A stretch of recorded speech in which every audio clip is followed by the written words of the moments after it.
don't know what the big deal is about the fact that Caitlyn is getting a lot of love.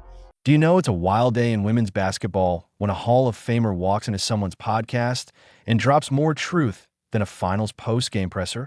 Lisa Leslie didn't just defend Caitlin Clark recently. She delivered a masterclass in poise, perspective, and, yes, humbling Angel Reese on her own show. Thousands were listening, and Reese had a front row seat to what can only be described as the most graceful clapback in podcast history. While the internet has been melting down over the Clark versus Reese saga, with fans turning it into a Marvel-level rivalry, Lisa Leslie showed up playing an entirely different game. She didn't pick a side. She elevated the conversation. One day, she's praising Clark's impact on the league. The next, she's offering Reese the kind of mentorship you don't get in practice. It wasn't about beef. It was about growth. And let's be honest, someone had to say it. Let's rewind a bit. For months now, it's felt like Caitlin Clark couldn't breathe without some WNBA vet throwing a passive-aggressive quote or side-eye her. From jealousy-drenched tweets to full-on body checks on the court, it's been clear. Some people in the league were not rolling out the welcome mat. So when Lisa Leslie, one of the founding queens of the WNBA,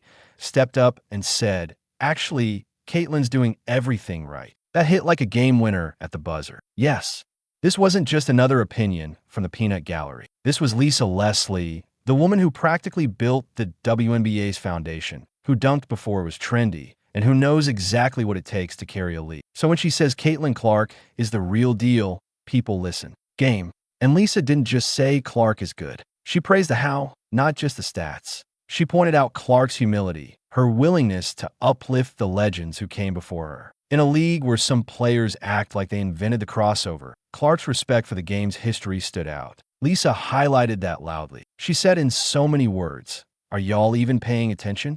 Because while some are busy complaining about camera time, Caitlin is out here giving flowers to the pioneers. Lispot. But let's talk about the real moment, the pivot that made jaws drop. Leslie didn't just defend Clark from the sidelines. She took it to Reese herself, sitting down with Angel Reese on her podcast.